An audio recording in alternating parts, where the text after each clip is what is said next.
ఓం నమ శివాయ. PM7 channel కు స్వాగతం. కార్తీక మాసం మాస శివరాత్రికి ఎందుకు కొబ్బరి నూనెతోనే దీపం వెలిగిస్తారు? కార్తీక మాసంలో వచ్చే మాస శివరాత్రి రోజున పరమశివుడు తన భక్తులకు విశేషమైన అనుగ్రహం ప్రసాదిస్తాడనే విశ్వాసం. పురాణ శాస్త్రాల ప్రకారం మాస శివరాత్రి రోజున ఉపవాసం ఉండటం, శివుడిని పూజించడం ద్వారా చేసిన పాపాలు నశిస్తాయి. ఈ ఏడాది మాస శివరాత్రిని నవంబర్ 29వ తేదీన జరుపుకోనున్నారు.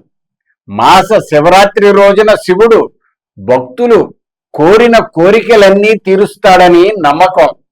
ఈ రోజున శివుడిని పూజించటం వల్ల సుఖశాంతులు కలుగుతాయి. జీవితంలో వచ్చే సమస్యలన్నీ పరిష్కారం అవుతాయి. ఇంకా ఆర్థికంగా పురోగతి లభించాలంటే కార్తీక మాస శివరాత్రి రోజున ఖచ్చితంగా 2 మంత్రాలు చదవాలని చెబుతున్నారు. అవేమిటంటే, మొదటి మంత్రం శ్రీ శివాయ మహాదేవాయ ఐశ్వర్యేశ్వరాయ నమః. రెండో మంత్రం శ్రీం శివాయ నమః.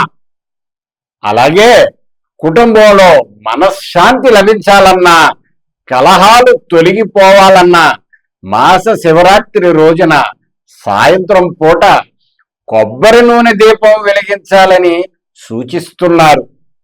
దీపదానం చేసినా అద్భుత ఫలితాలుంటాయని అంటున్నారు. శివుడికి ఈ రోజున ప్రీతిపాత్రమైన రోజుగా చెబుతారు. ఈ రోజున శివుడికి అభిషేకాలు, పూజలు చేయటం వలన కోరిన కోర్కెలు నెరవేరుతాయని ప్రతీతి.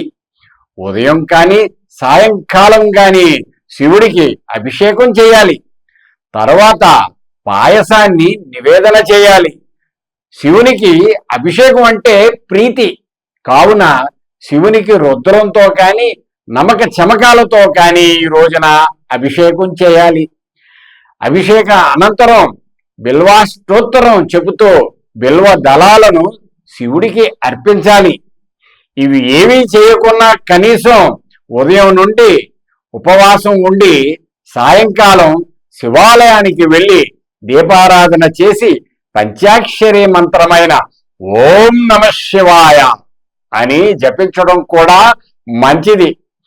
ప్రదోషకాలంలో శివుని నామాన్ని స్మరించిన, ఆయనకి పూజాభిషేకాలు నిర్వహించిన మహాపుణ్యమని, మనోభీష్టాలు నెరవేరుతాయని చెప్పబడుతుంది. అందువలన ఈ మాస శివరాత్రి రోజున ఉపవాస జాగారాలు చేయాలనే నియమాన్ని, ప్రదోషకాలంలో శివుని ఆరాధించాలనే నియమాన్ని కూడా పెట్టారు.